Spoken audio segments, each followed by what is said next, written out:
Hello everyone. आज हम बात करने वाले हैं शॉर्ट टर्म कैपिटल गेन और long term capital gain shares के ऊपर लगने के बारे में। मैं इस वीडियो को शॉर्ट रखूँगा और आपको सीधा टॉपिक पे ले जाता हूँ। Long term capital gain India में अगर वो शेयर्स स्टॉक एक्सचेंज पे लिस्टेड हैं इंडिया में तो लगता है 10% on over and above of 1 lakh. यानी कि अगर आपका कैपिटल गेन का अमाउंट, सिर्फ गेन का अमाउंट 1 लाख रुपए से ज़्यादा है तो उस 1 लाख रुपए के ऊपर का जो अमाउंट होगा उस पर 10% टैक्स लगेगा लॉन्ग टर्म कैपिटल गेन। वहीं अगर हम शॉर्ट टर्म कैपिटल गेन की बात करें तो वो स्टॉक्स जो इंडियन स्टॉक मार्केट में लिस्टेड हैं और जिन पर शॉर्ट टर्म कैपिटल गेन लग रहा है, यानी कि 1 साल से कम या 24 महीनों से कम जिन पर लग रहा है, तो उसमें शॉर्ट टर्म कैपिटल गेन तब लगेगा जब 24 महीनों से कम है, तो उसमें आपको 15% का टैक्स लगेगा या फिर आपकी स्लैब रेट के हिसाब से टैक्स लगेगा विच एवर इज़ हायर। क्योंकि ऐसा भी हो सकता है कि कुछ स्टूडेंट्स इन्वेस्ट करें और वो इंट्राडे ट्रेडिंग करें लेकिन और उनको जो है कैपिटल गेन हो जाए और उनकी स्लैब रेट तो कुछ है ही नहीं, तो ऐसे केस में 15% और slab rate whichever is higher. वहीं अगर हम यूएस स्टॉक्स की बात करें तो ऐसे में फॉरेन स्टॉक्स को अनलिस्टेड शेयर माना जाता है।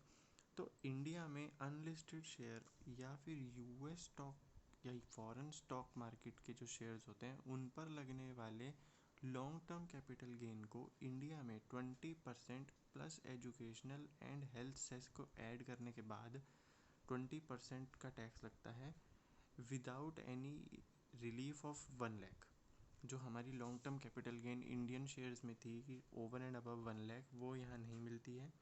Long term capital gain on foreign shares are taxable at 20% plus education cess and health cess from the beginning only. वहीं आपको अगर short term capital gain US stocks पर देना है तो वो यूएस में भी टैक्सेबल होगा और इंडिया में भी टैक्सेबल होगा, जिसके लिए DTAA फाइल करी गई है। उस केस में क्या होगा कि यूएस में जो आपका टैक्स कटेगा वो आप इंडिया में फॉरेन टैक्स क्रेडिट के नाम पर रिबेट ले सकते हो और उसे आप यूज़ कर सकते हो अपनी इंडियन इनकम टैक्स में एज अ डिडक्शन। वहीं अगर हम डिविडेंड की बात करें तो डिविडेंड आपका 25% टैक्स होगा यूएस में, और वहीं इसी डिविडेंड की भी आपकी DTAA साइन हो रखी है और उसका भी टैक्स क्रेडिट आप इंडिया में ले सकते हो। वहीं हम इंडियन डिविडेंड की बात करें तो इंडिया में डिविडेंड 10 लाख एंड अबव पर है और taxable in the hands of share holder है। अगर मैं एक बार फिर से रिपीट करूं, इंडिया में स्टॉक्स के लिए शॉर्ट टर्म और लॉन्ग टर्म डिसाइड होता है 12 मंथ्स के बेसिस पे। अगर आपका शॉर्ट टर्म कैपिटल गेन है तो 15% और slab rate whichever is higher पर टैक्स होगा। Long term capital gain 10% over and above 1 lakh पर टैक्स होगा।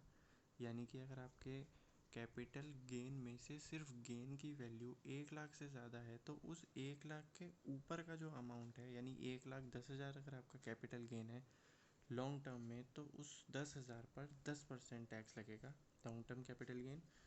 और शॉर्ट टर्म कैपिटल गेन 15% और slab rate whichever is higher, जो मैं आपको समझा चुका हूँ, क्योंकि कुछ लोगों की स्लैब रेट नील हो सकती है जिनकी कोई इनकम ही नहीं है। वहीं अगर हम फॉरेन स्टॉक्स की बात करें तो फॉरेन स्टॉक्स के लिए टाइम ऑफ होल्डिंग जो बनाया है, शायद मैंने वीडियो में पीछे गलती कर दी थी इसलिए दोबारा बता रहा हूँ। यूएस स्टॉक्स के लिए 24 मंथ्स की होल्डिंग पीरियड है लॉन्ग टर्म और शॉर्ट टर्म डिसाइड करने के लिए। इसलिए अगर 24 मंथ्स यानी 2 साल से ज़्यादा के लिए आप होल्ड करते हो तो लॉन्ग टर्म कैपिटल गेन होगा, जिस पर 20% टैक्स है plus health and education cess है। स्टार्टिंग से ही है, चाहे कैपिटल गेन 1 रुपये का ही क्यों ना हो। Short term capital gain 24 month से कम पर है, यूएस में भी टैक्सेबल है, इंडिया में भी टैक्सेबल है। लेकिन जो टैक्स आप यूएस में देंगे वो इंडिया में आपको फॉरेन टैक्स क्रेडिट के तौर पे रिबेट में मिलेगा। डिविडेंड की बात करें तो डिविडेंड भी आपका 25% यूएस में टैक्सेबल है, जो आपको इंडिया में DTA लगने के बाद इंडिया में फॉरेन टैक्स क्रेडिट के तौर पे रिबेट में मिलेगा। बात करें इंडियन डिविडेंड की, 10 लाख एंड अबव पे लगेगा 10% लगेगा और in the hands of shareholder taxable होता है।